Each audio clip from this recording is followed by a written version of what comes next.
பூவிருந்தவல்லி பேருந்து நிலையத்தில் அரசு பள்ளி மாணவர்கள் பள்ளிகளுக்கு செல்லாமல் சீருடை அணிந்தபடியே பெண்களை கிண்டல் செய்வது, ஆபாச வார்த்தைகளை பேசுவதுமான காட்சிகள் தற்போது இணையத்தில் மிக வேகமாக வைரலாகி வருகிறது.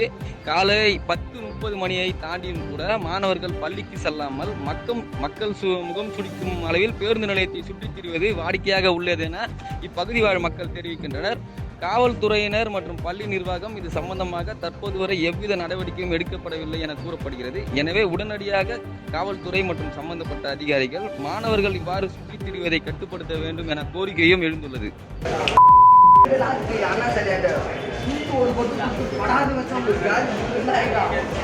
பாதகம் செய்பவரை கண்டால் நாம் பயங்கொள்ளலாகாது பாப்பா, மோதி மிதித்து விடு பாப்பா, அவர் முகத்தில் உமிழ்ந்து விடு பாப்பா.